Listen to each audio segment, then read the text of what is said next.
জীবনযাত্রা। দুর্ভোগে পড়েছেন শ্রমজীবী মানুষ। কুয়াশা ও শীতের তীব্রতায় বোরো ধানের বীজতলা সহ ফসল নিয়ে দুশ্চিন্তায় আছেন কৃষক। সহকর্মীদের তথ্য ও ছবিতে প্রতিবেদন। টানা ৩ দিন ধরে উত্তরের জেলা পঞ্চগড়ে সূর্যের দেখা নেই। সেখানে ঘন কুয়াশার সঙ্গে এখন কনকনে শীত। এলাকার লোকজন বলছেন, দিন যত গড়াচ্ছে শীতের তীব্রতা তত বাড়ছে। এমন অবস্থায় আমরা বাসা থেকে বের হইতে পারি না, কাজকর্ম করতে খুব সমস্যা। সানবিট সব দিবে সামাল। সানবিট ম্যাজিক প্রেস ডিশওয়াশিং এর মাথা ঘোরানো সলিউশন।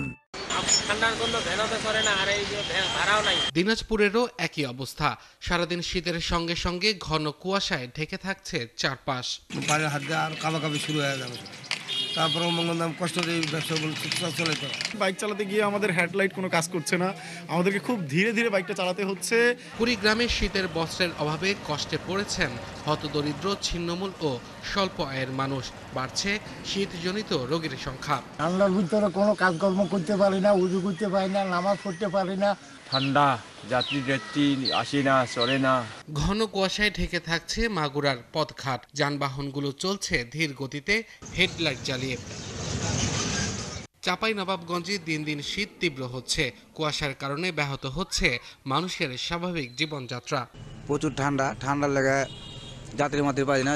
কৃষি কাজ করি, কিন্তু ঠান্ডার কারণে কৃষি কাজে যাইতে পারছি না। শীতে কাঁপছে মেহেরপুরের মানুষ।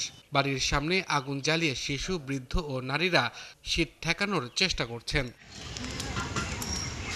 নওগাঁয় ভোগান্তি বেড়েছে কম আয়ের মানুষের।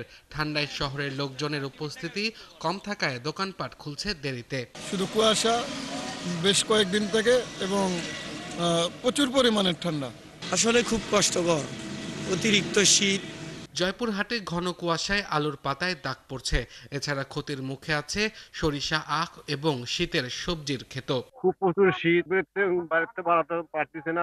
আছে যে আকাশের অবস্থা, কেমন করে থাকি। ঘন কুয়াশার কারণে পাটুরিয়া, দৌলদিয়া, আরিচা, কাজিরহাট ও ধাওপাড়া নাজিরগঞ্জ নৌ রুটে ফেরি চলাচল ব্যাহত হচ্ছে।